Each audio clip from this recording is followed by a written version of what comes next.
بسم اللہ الرحمن الرحیم۔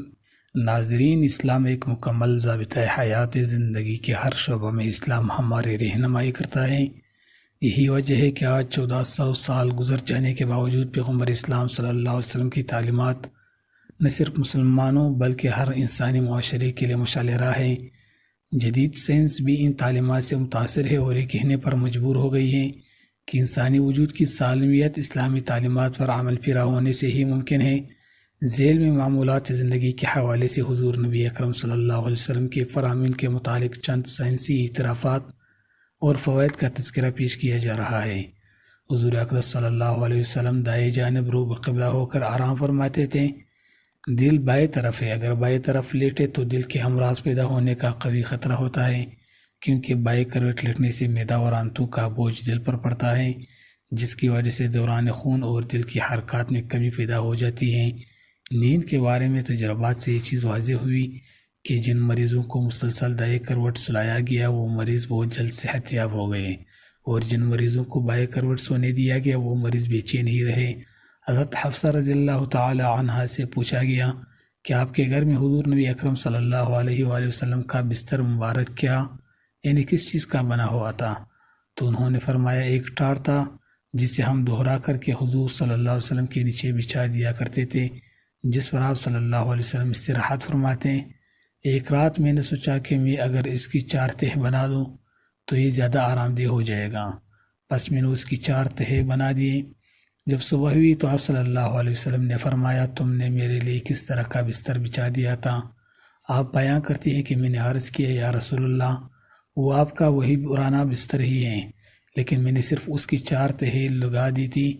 آپ صلی اللہ علیہ وسلم نے فرمایا بستر کو پہلی حالت پر ہی رہنے دو، کیونکہ اس کی نرمی میری رات کی نماز میں رکاوٹ کا باعث بنی ہے۔ حضور اقدس صلی اللہ علیہ وسلم کا بستر چمڑے کا تھا جس میں کھجور کی چال بری ہوئی تھی۔ یہ بات موجود ہے مدارج النبوہ کتاب میں۔ سائنس فطرت کی طرف لوٹ رہی ہے۔ جدید تحقیقات کے مطابق چمڑے سے بنی ہوئی چیز انسانی جسم کے عین مطابق ہے، یہ کسی طور پر بھی نقصان دہ نہیں ہو سکتی۔ امریکن کونسل فار ہیلتھ نے اپنی حالیہ رپورٹ میں چمڑے کا ذکر بھی کیا ہے۔ ان کا کہنا ہے کہ چمڑے کا بستر بواسیر، کمر کا درد، اعصابی کمزوری اور عضلاتی کھچاؤ کا واحد علاج ہے۔ کھجور کی چال ریشے دار ہونے کی وجہ سے فوم کی مانند نرم ہوتی ہے، لیکن نقصان فوم جیسا ہرگز نہیں ہوتا، اس لیے یہ مفید ہے۔ سائنس اور اس کی تمام مشینری پھر سے اسلامی علوم کو کنگال رہی ہے کہ اس میں کہاں کہاں شفا کے راز موجود ہیں۔ اسی طرح حضور نبی اکرم صلی اللہ علیہ وسلم نے اپنے متعدد فرامین میں بچوں کے اچھے نام رکھنے کی طرف متوجہ کیا۔ ارشاد فرمایا کہ لوگوں، تم قیامت میں اپنے اور بابوں کے نام سے پکارے جاؤ گے، پس تم اپنا نام اچھا رکھا کرو۔ ایک اور مقام پر ارشاد فرمایا جس نام میں عبدیت اور خدا کی تعریف کا ظہور ہوتا ہے وہ نام اللہ کو بہت پیارا ہے۔ بخاری شریف کی روایت ہے۔ جدید سائنس نے اچھے ناموں کو پسند کیا، ان کی پسند دراصل ناموں کے الفاظ اور پھر ان کے اثرات کی وجہ سے ہے۔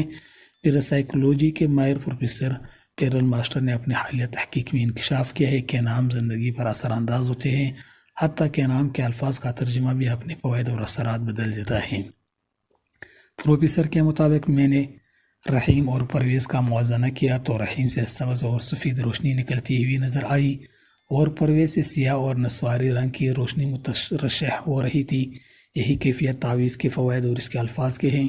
طاقت دراصل الفاظ میں ہے، چاہے وہ نام کی شکل میں ہو یا وہی نام تعویذ کی شکل میں ہو۔ عمال ناموں کو مبارک یا بد بنا دیتے ہیں۔ فرعون، نمرود یا یزید کچھ الفاظ کا مجموعہ ہے، لیکن ان کی تاریخ پہلے سننے والے کے اندر نفرت اور ظلمت پیدا کر دیتی ہیں اور عجیب و غریب اثرات پیدا ہوتے ہیں۔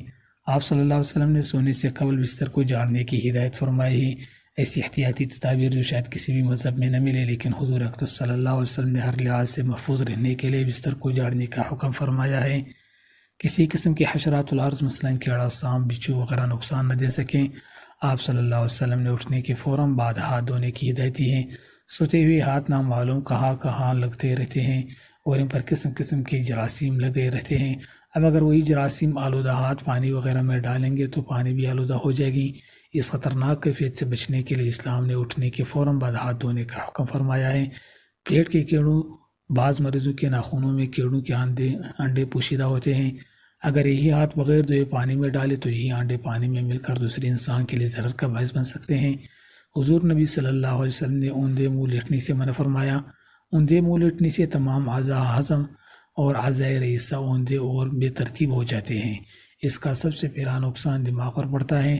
دماغی لہریں اپنی ترتیب سے ہٹ کر دوسرا منفی رخ اختیار کر لیتی ہیں، حالانکہ وہ مسلسل مثبت انداز سے انسان کو فائدہ پہنچاتی ہیں۔ جب یہ لہریں منفی آتی ہیں تو آدمی کو ڈروانے خوب آتے ہیں، حتیٰ کہ ماہر نفسیات کے مطابق ایسی شخص کی زندگی کا رخ بھی اپنی ترتیب سے ہٹ جاتا ہے اور وہ الٹی سوچ کا حامل ہو جاتا ہے۔ دوستو، اگر آج آپ کو ہماری ویڈیو اچھی لگی ہے اور آپ ہمارے چینل پر نئے ہیں تو چینل کو ضرور سبسکرائب کر دیجیے گا، بیل آئیکن کو پریس کریں اور ویڈیو کو لازمی لائک اور شیئر کریں۔ والسلام۔